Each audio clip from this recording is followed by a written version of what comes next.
The governor took RIPTA as a high schooler. I can relate to that because I actually took RIPTA as a high schooler also. And she's advanced an economic agenda that reflects the importance of transit to economic and community development with specific tools and incentives for transit-oriented development, which we've been very appreciative of seeing in her economic development strategy. As far as our relationship with the governor, it's been excellent. She's been accessible, she's been responsive, she's been innovative, she's shown a commitment to best practice and innovation. She exemplified that in her approach to 610 after initially, I think, feeling some pressure to move very quickly on 610. We talked to her about some of our concerns about moving quickly without having adequate neighborhood amenities and adequate pedestrian and transit-friendly considerations, and she was very open to that. And I think she led a very good set of discussions that ended up with a good, solid plan for the redesign of 610. So we're very appreciative of that. She has demonstrated throughout her administration a strong commitment to aggressive community revitalization. And we're pleased that she's also willing to be bold on reinventing and strengthening our public transportation system. Generally, we agree with her, but even when we don't, we always know that she is tenacious and extremely smart and is got a can-do spirit that is producing real results for Rhode Island and that is refreshing and long overdue. So it's my great pleasure to introduce the Honorable Gina Raimondo, Governor, my governor, our governor.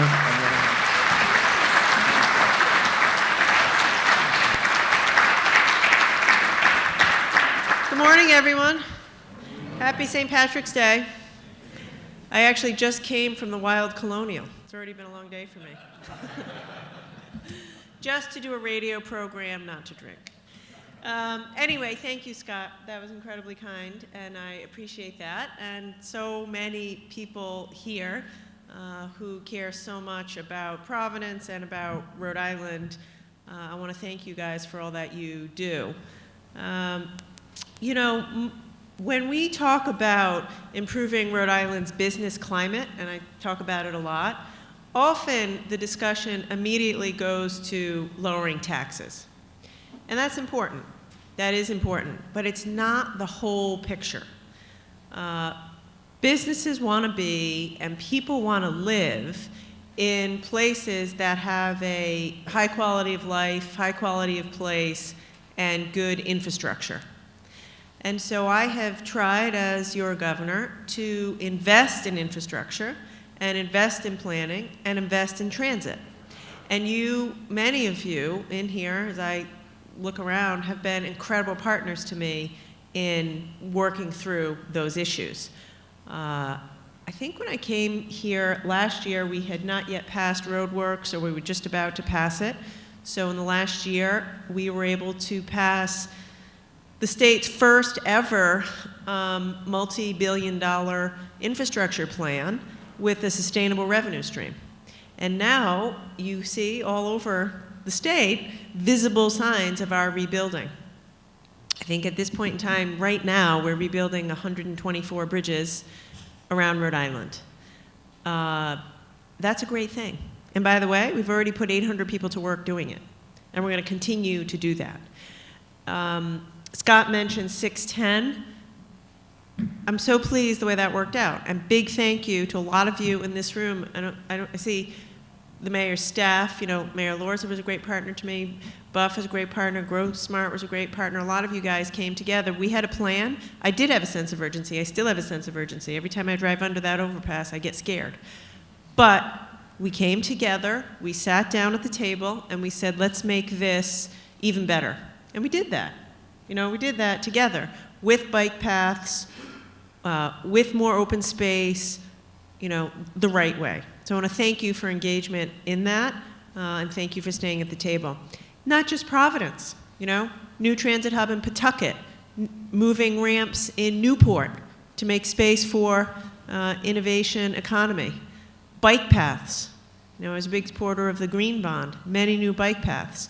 So I think we are in a good place. And what I would say is I'm committed to continuing to focus on infrastructure in all of its forms, transit, open space, transit hubs, as a core piece of our economic development strategy.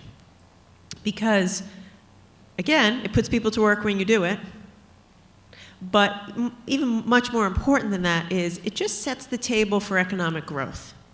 First-class jobs go to places with first-class infrastructure. Talent goes to places with top-notch infrastructure, top-notch transit. And I would just say the last thing is, especially much is being said now about millennials, and that's important because we need young people to be here and live here and choose Rhode Island. They want to live in cities. They don't want to own and drive cars. And they care a lot about things like open space, bike paths, pedestrian bridges, easy transit. And so I think we need to stay focused on it. So, you know, we've done a lot together. There's a lot more to do, much, much more to do. We have a lot of work to do at RIPTA, and we're on that, and we're working hard on that. We have a lot more work to do on everything we're doing. But I'm here to say I'm committed to it, and I'm deeply grateful for your collaboration and friendship and your investment.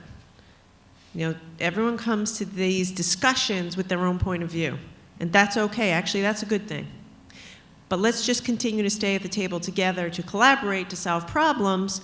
And I'll come back next year. This year I say we're doing Pawtucket, we're doing Newport, we're doing 610, we're doing bike paths, we're doing a pedestrian bridge. Let's come back next year and say all the other things that we're doing together to make Rhode Island even better and stronger. So thank you for having me, and keep up the great work.